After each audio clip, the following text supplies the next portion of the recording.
rather snappy, won't you? I have some very heavy thinking to do before 10 o'clock. You've done well so far, but up until now, I've only been using a mere 5% of my power. Now let's see how well you fare against my Biden blast. Are we having fun yet? Hell yeah! While you and I are talking this very minute, some slimy, green-headed, 12-legged creep could be crawling into the White House.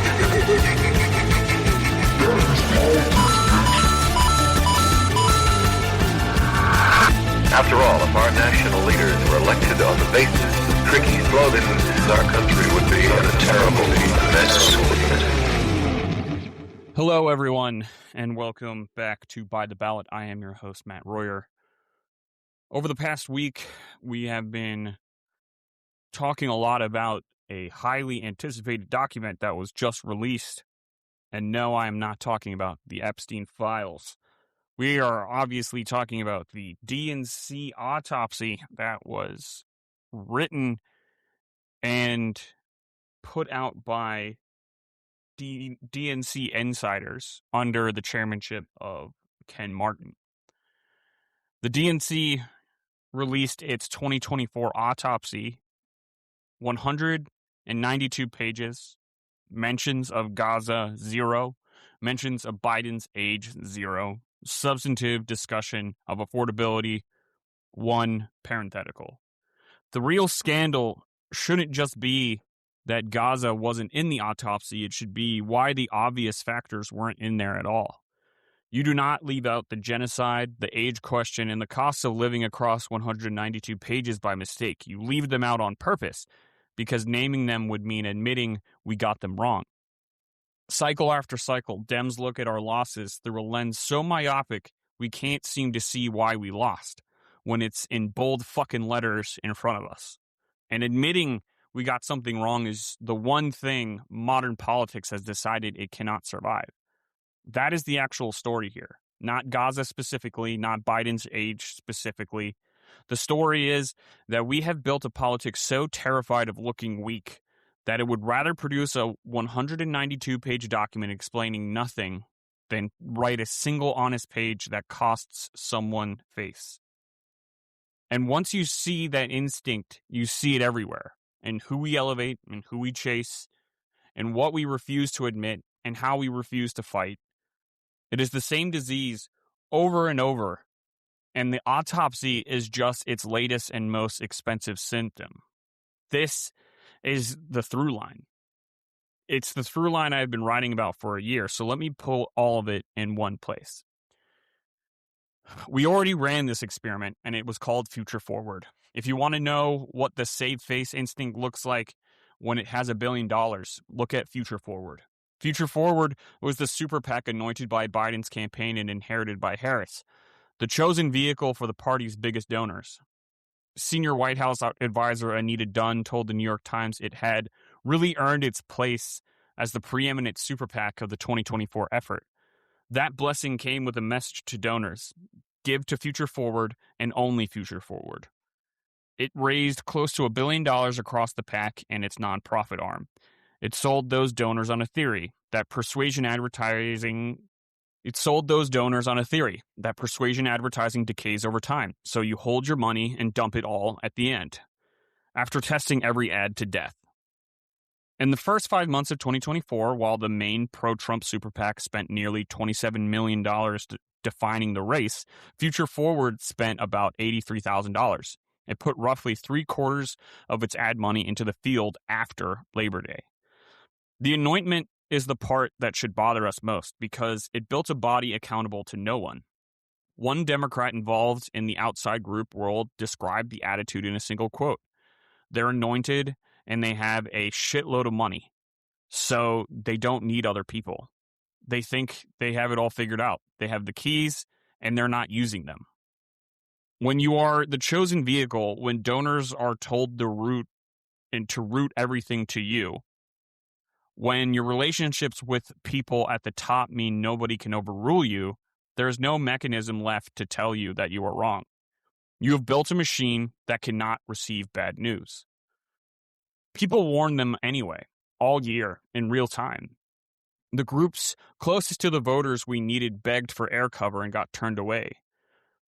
The people who ran Black PAC put it plainly. We were getting punched in the mouth from the beginning of the year, and there was no response. Quentin James of the Collective PAC said, "The maddening part wasn't the money, it was the gaslighting."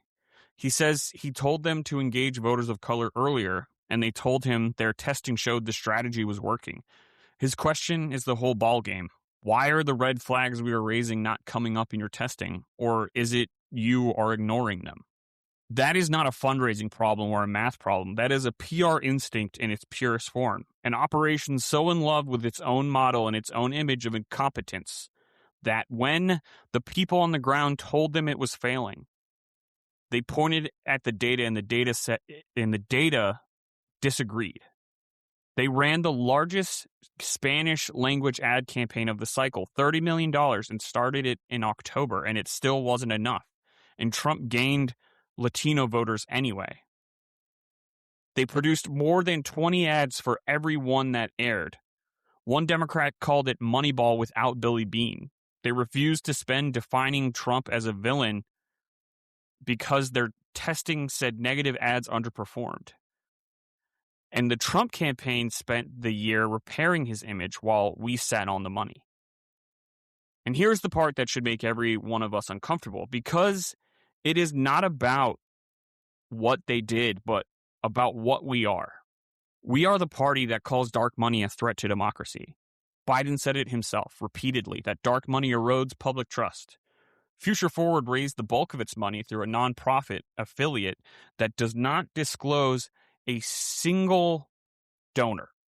In the 2023 operation, it pulled in roughly $208 million, and the disclosing super PAC reported only about $25 million of it.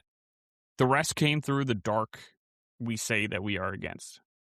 We ran one of the largest dark money operations in history of presidential politics to elect the man who calls dark money a threat to democracy. And then we put out a 192-page autopsy that does not sit with what that means about us. You cannot campaign against a thing you are running on and expect people to believe a word that you say. They lost, and the post-mortem on the billion-dollar anointed PAC has been about as honest as the 192-page autopsy, because admitting the chosen vehicle blew it would mean admitting the people running the show were wrong, and that is one thing we do not do. We keep chasing voters who were never coming and ignoring the ones who are already here. Future Forward chased a persuadable middle that kept not showing up. That is not a one-off. It is the organizing principle of the whole modern party, and it is the second face of the same disease. There are a million ways to make room for fascists the one time they agree with us, but no space for leftists who agree with us 90% of the time and are simply asking us to do better. We saw it on the 2024 campaign trail and at the convention, where there was airtime for former Trump staffers and Republican politicians, but when it came to time to platform young Democrats, progressive activists, and pro-Palestinian voices, we were suddenly at capacity. The Harris campaign flew Liz Cheney to 3 states because she opposed Trump through the January 6th investigation, even though she voted with him 93% of the time in Congress, while making little effort to elevate the progressive members who voted with him 0% of the time. And what did the gestures to the right get us? Trump earned more Republican votes in 2024 than in 2020, while thousands of voters who should have been in our corner stayed home feeling forgotten. This is the Lincoln Project logic, and it has been the most expensive fantasy in Democratic politics for a decade. The belief that a vast untapped block of moderate Republicans is just waiting to abandon Trump, and that only former GOP operatives can unlock them. Democratic donors bought into that, and the results never materialized. After 3 Trump elections across more than a decade, the mythical centrist Republican simply does not exist.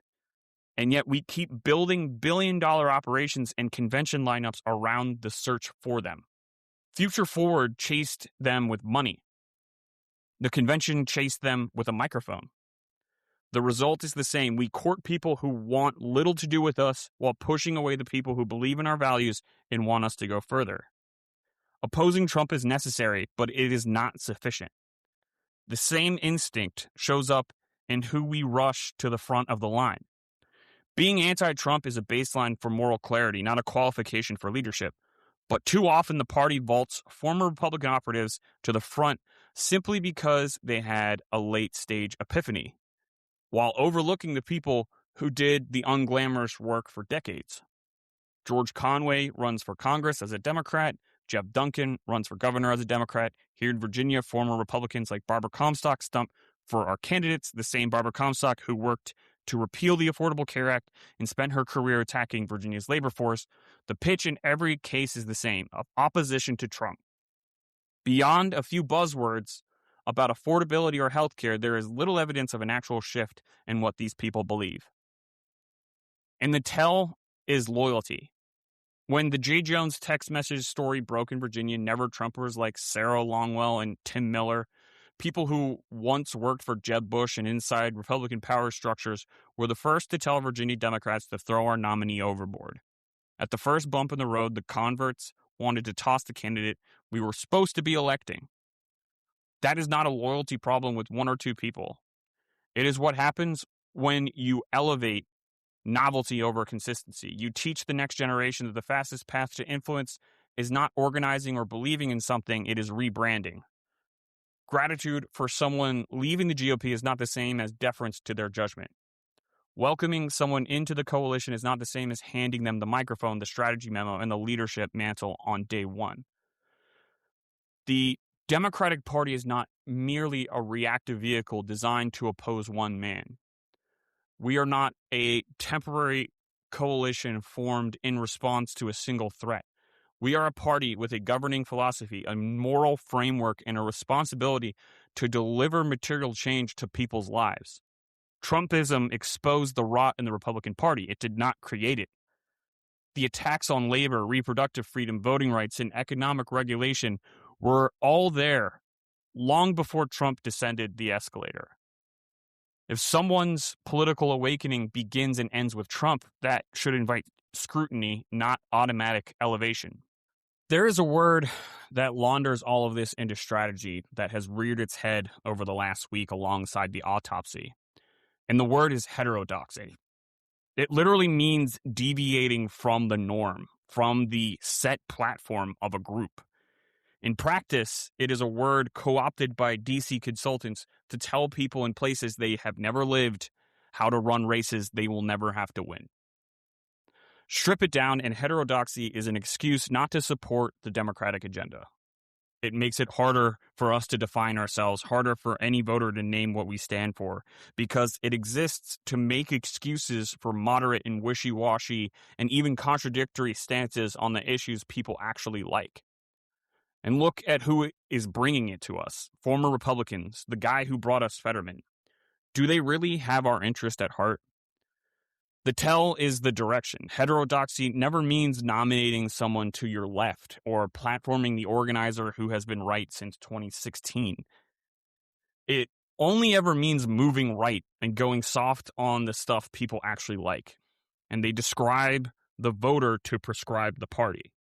Step back and the pattern has a name. Somewhere along the way, the job stopped being about governing and started being about image management. Every statement gets run through the same filter. Does this make us look strong, competent, and in control? Admitting a mistake fails that filter every time. So we stopped admitting mistakes, not because we stopped making them, but because the PR brain that now runs everything treats an admission of error as a wound to be avoided rather than the first step to fixing anything. While the Republicans are hell-bent on a race to the moral and ethical bottom to get power, Democrats are trying to keep a good image of competency rather than actually admit when we mess or miss things. They never concede a point, and a large chunk of people respect the refusal as strength. Our response has been the worst possible lesson to draw from that. Instead of offering people honesty as the contrast, we decided we needed to look just as unflappable just as on message, just as allergic to the words "we were wrong." The problem is that voters can smell it. People are not stupid. They can tell when they are being managed instead of leveled with. They have spent a decade watching both parties optimize for the press release. And the result is a country that has stopped believing the press release means anything. When every politician sounds like a brand statement, voters stop trusting the entire process, because a process that can never admit fault is a process that has stopped being accountable to them. Democrats need to face a reckoning with the fact that we try to save face more than facing the real problems of our party and our country. Only then can we actually start moving our country forward and do the good work we need to. The erosion isn't that people disagree with our policies. It's that they no longer believe anyone in the building is telling them the truth, including when we talk about ourselves. If you want to know what the save face strategy has brought us, look at where we stand with the people we need. Congressional Democrats hit an 18% job approval rating in Quinnipiac's December poll.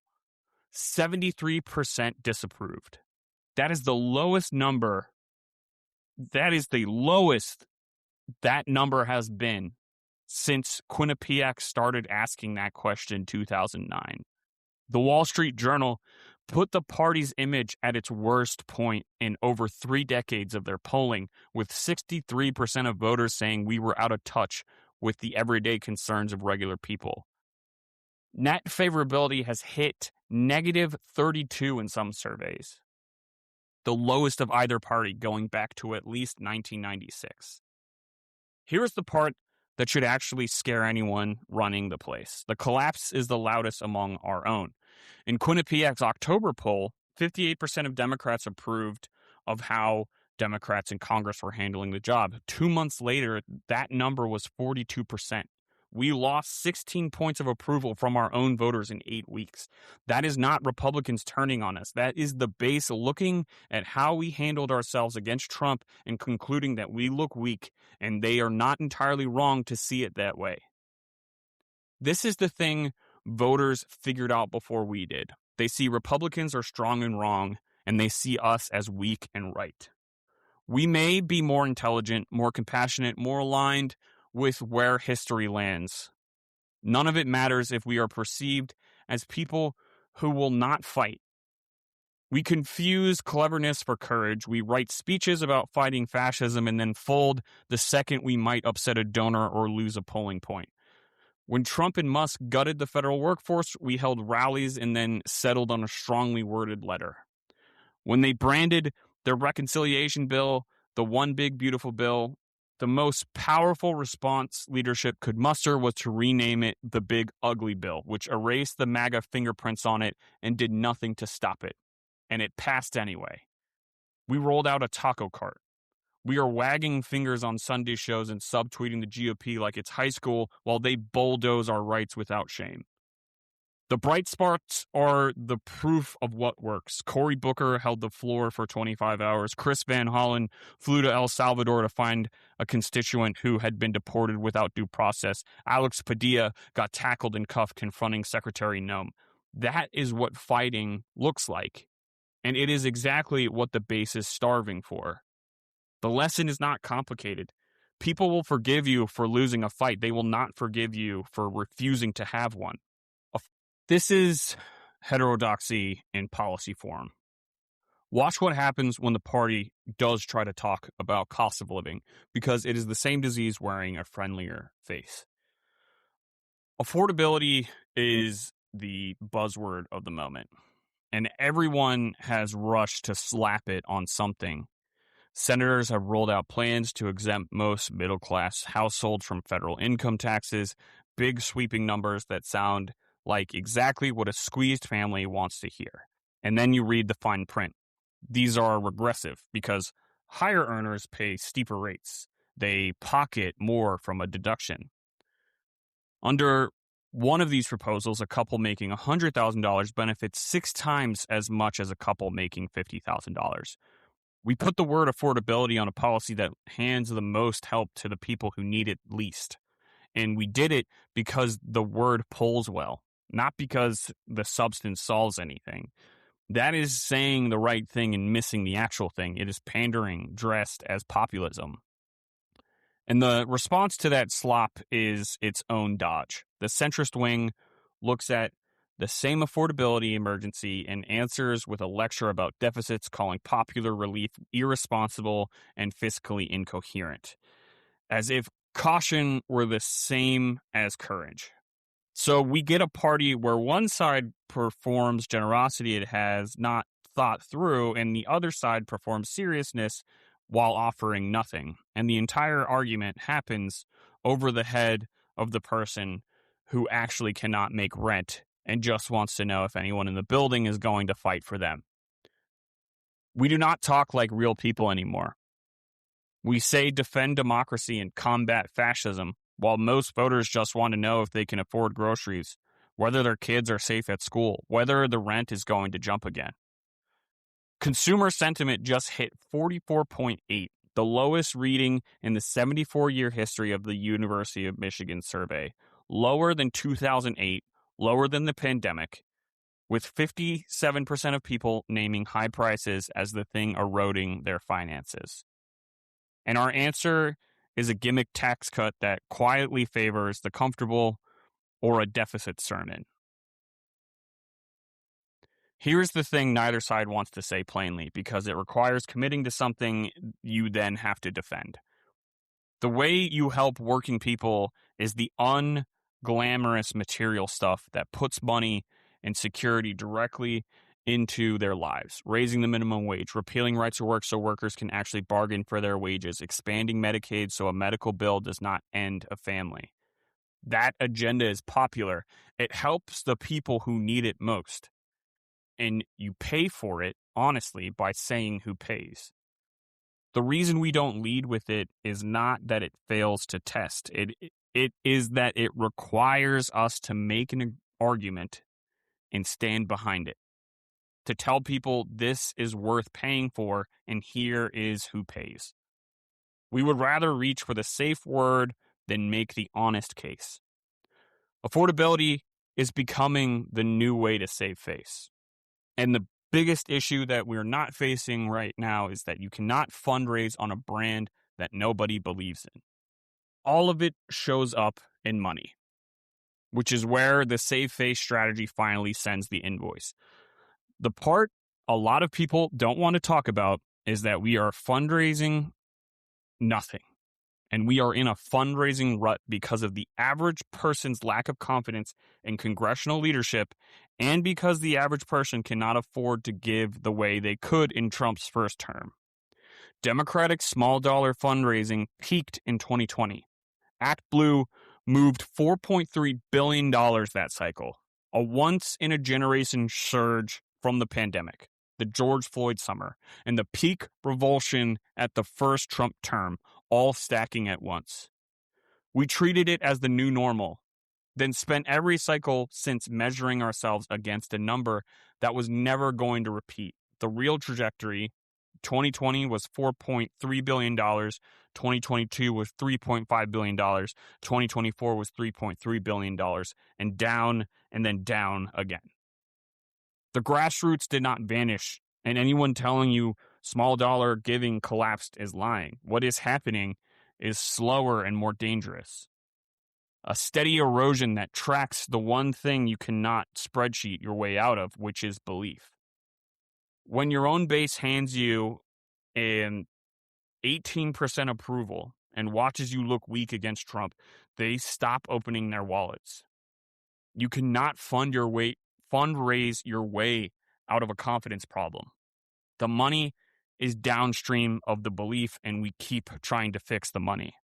Finally, replacing Ken Martin is the PR move, but it is not the fix. So naturally, the conversation has turned to whether Ken Martin should go. Is all of this a reason for Ken Martin to resign? No, I don't think he should. Because this is not a unique problem to our current DNC. It's happened for years at every level of the party. And the instinct to throw him out is the exact disease I'm describing, just wearing a reformer's clothes.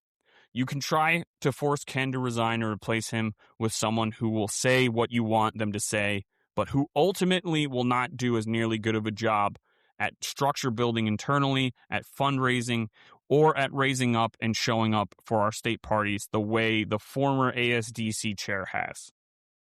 That is the PR move. That is swapping the press release instead of facing the problem the press release is covering for. The people who want Ken gone do not actually want a better run party. They want a chair who makes them feel represented on cable. You can replace him with someone more quotable, and you will get worse machinery and the same rot, because the rot was never about who holds the microphone. But ultimately, those words will ring hollow, and it will continue to just be a Band-Aid over a bullet hole. And we will find ourselves in the exact same place until we actually have that true realization of where the Democratic Party is still out of touch. The fix is not complicated. It's just hard, because it requires the one move PR brain forbids. We have to be able to say we were wrong out loud in the autopsy, on the record, about Gaza, about the age question, about affordability, but the times we read the room exactly backward. Not as a crisis comms maneuver with a pivot built into the second sentence, but as the actual starting point for doing better. We have to stop chasing the centrist Republican who does not exist and start showing up for the voters of color, young people, working class, and rural Americans who keep staying home because they feel passed over for the approval of people we don't even agree with. We have to stop handing the microphone to the newest convert and start trusting the people who have been doing the work all along. We have to stop trying to be liked and start trying to win. A 192-page autopsy that cannot name what killed us is a Band-Aid over a bullet hole. You can keep applying the Band-Aids. You can keep swapping the chair, sharpening the message, running every sentence through a filter. The wound stays exactly where it is. We don't have to concede our beliefs to prove we can govern. We can do the work, improve lives, and let that speak for itself. Two things can be true at once. We can expand the coalition with resonant messaging and refuse to sacrifice our values to do it. People are not asking us to be perfect. They're asking us to be honest and to give them a reason to vote for us instead of just against the other guy. Opposing Trump is necessary, but it was never sufficient. The party that figures out it can admit error and survive, that honesty reads as strength and not weakness, that the people already in the tent are worth more than the ones who will never come, is the party that earns its trust back. Only then can we actually start moving our country forward and do the good work we need to do. Right now, that party is nobody. It could be us, but only if we are willing to do the thing the autopsy refused to do and write down what actually happened. Thank you for reading and listening to By the Ballot. Please remember to like, subscribe, and share on Substack and everywhere that you can follow us. We will be back covering everything that we are going into this year with the changing maps and the changing, ever-changing landscape as we head into the midterms. So until next time, bye-bye.